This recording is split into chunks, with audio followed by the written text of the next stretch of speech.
قرآني نبض حياتي، قرآني طهر ذاتي، قرآني عصمة أمري، قرآني طوق نجاتي.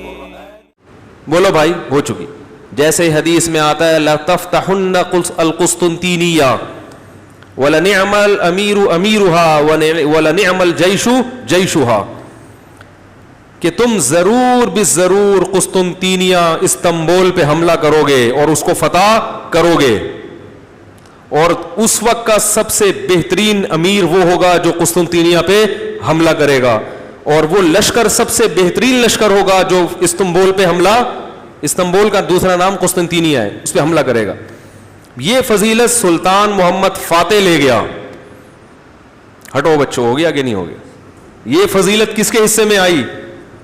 سلطان محمد فاتح کی، کیونکہ استنبول کو فتح کرنا آسان کام نہیں تھا.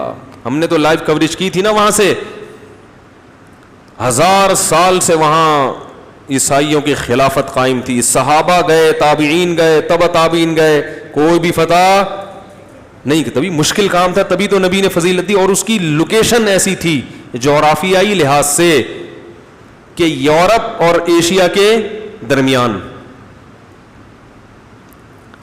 تو اتنی بڑی دیوار کو فتح کرنا اور پانی پہ، خشکی پہ کشتیاں چلانا، تو یہ فضیلت کس نے حاصل کر لی؟ سلطان محمد فاتح نے. اب اگر دوبارہ استنبول پہ ضرورت ہوئی جہاد کرنے کی تو پھر یہ فضیلت اس دوسرے کمانڈر کے حق میں یقینی، بولو بھائی، نہیں ہے، کیونکہ اب وہ بات تھوڑی ہوگی. پھر اس کو ہم ویسے ہی کہیں گے کہ بھئی جہاد کی علی الاطلاق فضیلت ہے، کہیں بھی ہو. دوسرا، اس بیس پر بلا وجہ استنبول پہ حملہ کوئی کرے، یہ ہو رہا ہے آج کل. میں آپ کو بتا رہا ہوں، احادیث کو جس نے جو کرنا ہوتا ہے نا، اس کو اپنے مطلب کی حدیث مل جاتی ہے. اب اگر اس حدیث کو بنیاد بنائے کوئی جماعت بن جائے، کوئی تنظیم لڑکوں کو جمع کرے، آؤ ترکی پہ حملہ کرتے ہیں، کیونکہ ترکی میں بے حیائی بہت ہے. لوگ کہیں بھائی طیب اردوغان کوشش تو کر رہا ہے، کہہ رہے یہ کوشش، یہ سیاست کی کوشش ہے، یہ اچھی کوشش نہیں ہے، سیاست سے کچھ نہیں ہوتا، اصل تو جہاد سے ہوتا ہے. اور لوگوں کو جمع کر کے اچھا بھلا ترکی کی واٹ لگا دے، ٹھیک ہے نا.